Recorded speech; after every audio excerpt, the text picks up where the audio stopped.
Oke. Ini ya. Ini adalah soal yang sudah diberikan oleh Kak Admin.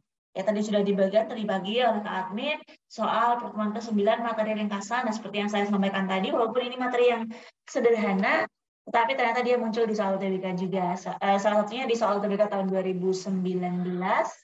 Muncul ini, kemudian di SIMAK UI. Nah, yang bercerita masuk UI. Ada juga dia bertanya berkaitan dengan ringkasan.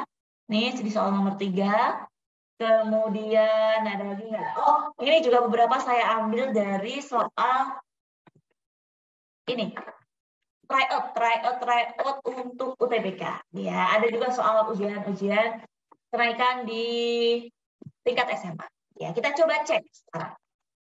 Dari mulai nomor 1, mungkin ada teman-teman yang sudah mengerjakan dan menemukan kesulitan, silakan bisa diketikkan di kolom chat. Oke. Oke, ada yang bertanya kah? Ada ya. Saya mohon izin untuk mute. Oke. Oke, silakan teman-teman yang ingin bertanya bisa bertanya melalui kolom chat atau dinyalakan mikrofonnya. Ya, kita mulai nih dari soal nomor 1. Ini adalah soal UTBK tahun 2019.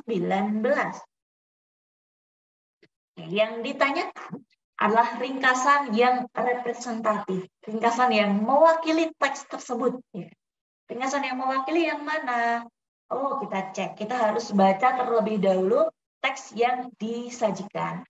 Oke. Dengan hanya menjadi pemasok hasil eksploitasi alam, negara yang miskin sumber daya manusia atau SDM tetap akan tertinggal dalam berbagai hal dan prospeknya pun mengkhawatirkan. Karena suatu saat sumber daya alam atau SDA akan semakin menipis dan habis jika terus-menerus dieksploitasi tanpa ada upaya konservasi. Oleh karena itu, untuk menjadi bangsa yang maju, tidak ada pilihan lain kecuali meningkatkan mutu SDM. Oke, paragraf 1, teman-teman. Kita sudah baca paragraf 1, dari sini, gagasan utamanya ada di mana? Kita bisa tandai dari sini. Adanya konjungsi penyimpulan di sini. Oleh karena itu. Jadi bisa kita simpulkan bahwa teks ini gagasan utamanya adalah bahwa untuk menjadi sebuah negara maju, kita harus meningkatkan SDM. Ya, intinya itu adalah gagasan dari paragraf pertama. Kita coba tandai terlebih dahulu. Gagasan dari paragraf 1.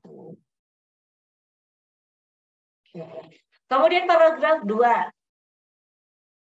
Paragraf 2, peningkatan kualitas SDM bukanlah pekerjaan yang semudah membalikan telapak tangan. Peningkatan kualitas SDM merupakan pekerjaan yang sangat kompleks. Dari segi subjek, harus ada goodwill dari pemerintah serta kesadaran, dukungan, dan partisipasi penuh dari masyarakat terhadap tersebut. Dari segi aspek yang dibangun, peningkatan kualitas SDM harus secara simultan membangun kualitas fisik, mental, dan spiritual. Oke, nah dari sini sebenarnya intinya apa? Intinya adalah peningkatan kualitas SDM itu bukanlah pekerjaan mudah. Kita bisa tandai. Bukan pekerjaan yang mudah, intinya di sana. Ya, nah dari sini kita tinggal satukan dua gagasan tersebut. Tetapi apakah di pilihan jawaban itu tersedia? Kita coba cek. Oke. Nah, yang A itu jelas keliru karena di sana tidak memunculkan gagasan dari paragraf 1. Ini gagasan paragraf 1-nya tidak ada, bahwa tadi untuk jadi negara maju dia harus meningkatkan kualitas SDM. Ya, tidak muncul di sini. Ya, makanya ini dituduh. Yang B, SDM harus dipelihara. Di sini yang dibahas harusnya SDM, bukan SDA. Ini juga perlu. Sumber daya alam harus dijaga dan dilestarikan, tidak boleh dieksploitasi secara terus-menerus. Ini juga sama, di sana tidak merangkum informasi yang disajikan. Betul sekali, Rizal, jawabannya adalah E. Negara yang hanya menjadi pemasok eksploitasi alam, tanpa upaya peningkatan kualitas SDM tetap tertinggal. Karena itu untuk menjadi negara maju harus dibangun, meskipun pekerjaannya tidak mudah. Ini tertukar. Ya teman-teman ya, gagasannya tertukar. Harusnya kalimat ini dulu baru kalimat yang nomor 1. Ya, ini yang saya sebut tadi dia mengecohnya seperti itu, mengecohnya di sana. Oke, betul sekali Soraya Najma. Jawabannya adalah E. Untuk menjadi negara maju harus ada dukungan SDA maupun kualitas SDM. Hal ini bisa terwujud kalau ada goodwill dari pemerintah, kesadaran, dukungan, dan partisipasi penuh dari masyarakat. Betul sekali jawabannya E. Iya teman-teman ya, jadi tidak tertukar, tidak boleh tertukar. Caranya seperti itu. Ya, itu nomor 1. Kita ke nomor 2, ini sudah bisa ya teman-teman ya. Kita baca teksnya, silahkan berikutnya ketikkan pilihan jawabannya. Kita belajar bareng karena kemungkinan besar kalian sibuk sekali, tidak sempat mengerjakan ini di rumah. Kita kerjakan bersama. Migrasi Batak Toba merupakan gejala umum sebagai halnya migrasi yang bisa dijumpai di berbagai kota lain di dunia. Etnik Batak Toba adalah salah satu contoh etnik dengan sistem kekerabatan patrilineal yang menonjol di Indonesia, baik secara sifat, senang merantaunya, maupun pranata. Tidak sulit menemukan orang Batak di Jakarta. Mereka ada hampir di semua bidang pekerjaan, dari yang informal hingga posisi tinggi pada birokrasi pemerintahan, militer, maupun komersial. Beberapa di antara mereka bahkan turut ambil bagian dalam pengambilan keputusan penting pada bidang-bidang tertentu. Ringkasan, ketikkan pilihan jawabannya teman-teman. Untuk nomor 2. Oke, ada nomor 2. Ada nggak? Oke, ada yang mengetik B, Ucup. Amanda B.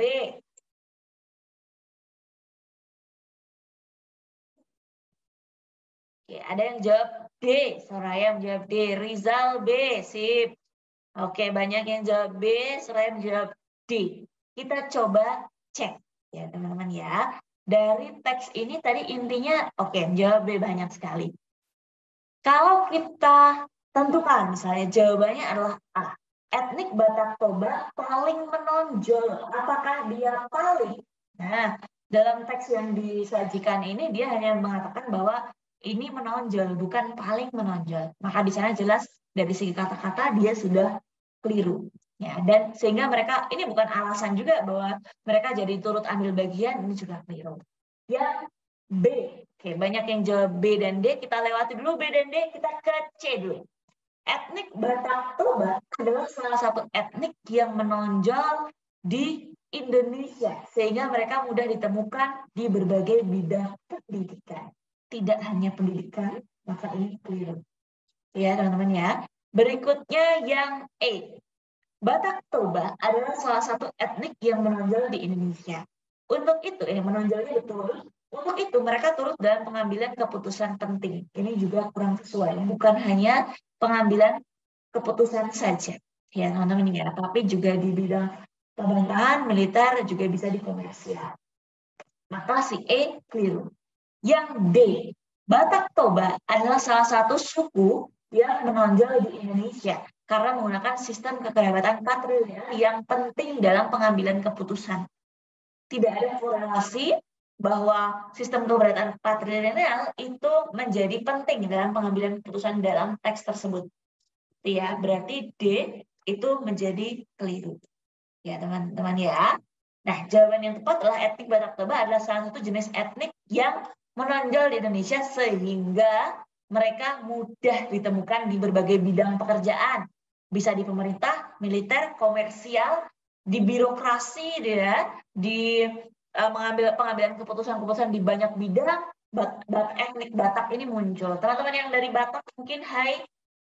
Ya, jadi jawabannya adalah B untuk soal nomor 2. Ya, itu nomor 2. Betul sekali teman-teman yang sudah menjawab.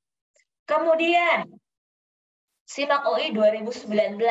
Nah, ringkasan yang tepat dari teks kita baca bersama. Rumah pintar atau smart home merupakan istilah yang biasa digunakan untuk mendefinisikan sebuah tempat tinggal yang menggunakan sebuah pengendali jarak jauh atau remote control untuk mengintegrasi berbagai perangkat yang ada secara otomatis. Rumah pintar dapat dikatakan sebagai sebuah rumah yang saling terhubung atau e-home secara otomatis. Rumah tersebut dikatakan cerdas karena dapat memonitor seluruh kegiatan melalui sebuah komputer. Oke. Rumah pintar terdiri atas beberapa perangkat yang saling terhubung dengan tujuan untuk meningkatkan kualitas hidup pemilik rumah. Rumah pintar dapat mengendalikan sistem secara otomatis mulai dari kontrol cahaya, suhu ruangan, perawatan multimedia, dan keamanan. Perangkat teknologi yang digunakan memungkinkan kegiatan berjalan secara otomatis tanpa bersentuhan langsung dengan tangan pemilik rumah. Cukup dengan remote control, pemilik rumah dapat beraktivitas dengan lebih mudah, lebih efisien, aman, dan murah. Oke, perhatikan. Jawabannya untuk nomor 3.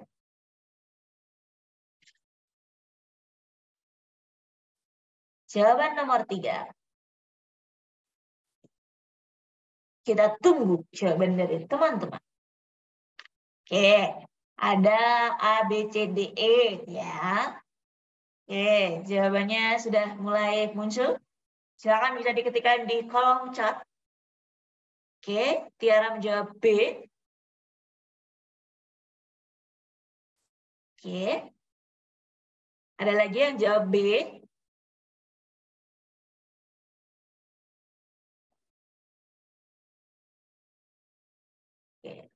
Oke, Ucup juga jawab B. Rizal juga jawab B. Perhatikan teman-teman. Rumah pintar, kita analisis dari yang B. Atau yang disebut smart home. Ada kesalahan di sini. Kenapa? Karena ini merupakan penjelasan lebih lanjut. Ini merupakan contoh ya. Ini merupakan kata lain.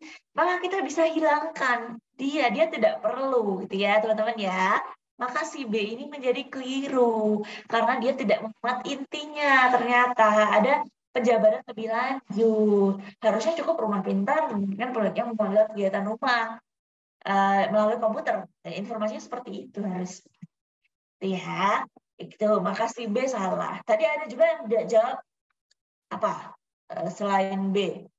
Oh, A. Rumah pintar menggabungkan berbagai perangkat yang dikendalikan secara otomatis dari jarak jauh sehingga kualitas hidup pemiliknya meningkat. Oke, apakah sesuai dari gagasan yang disajikan? Oke. Dikendalikan secara otomatis. Oke, betul ya teman-teman ya bahwa rumah pintar, kita highlight, rumah pintar menggunakan pengendali jarak jauh, betul, yang dikendalikan secara otomatis, ininya itu. Kemudian gagasan paragraf kedua ada di sini, sehingga dia dapat meningkatkan kualitas hidup pemilik rumah. Jawabannya adalah A untuk nomor 3. Kenapa yang C keliru? Karena yang C itu tidak memuat gagasan dari paragraf 1. Yang D ada kata remote control di sini. Ya, karena tidak perlu mengenali jarak jauh ya pengertiannya sama dengan remote control. Sama kasusnya dengan si nomor B tadi. Kemudian yang E ini hanya gagasan dari paragraf 2. Paragraf 1-nya belum muncul. Maka ini menjadi keliru juga. Jawabannya A untuk nomor 3. Itu ya, teman-teman ya, jangan terkecoh. Kita ke nomor 4.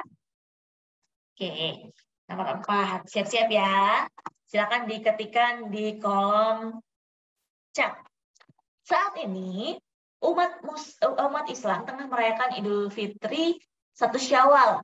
Pada hari tersebut, seluruh umat Islam kembali kepada fitrah, disertai saling memaafkan setelah berpuasa selama 1 bulan. Namun di tengah suasana maaf-maafkan, hendaknya kita wawas diri terhadap peristiwa yang menggemparkan seluruh rakyat Indonesia, yakni terorisme.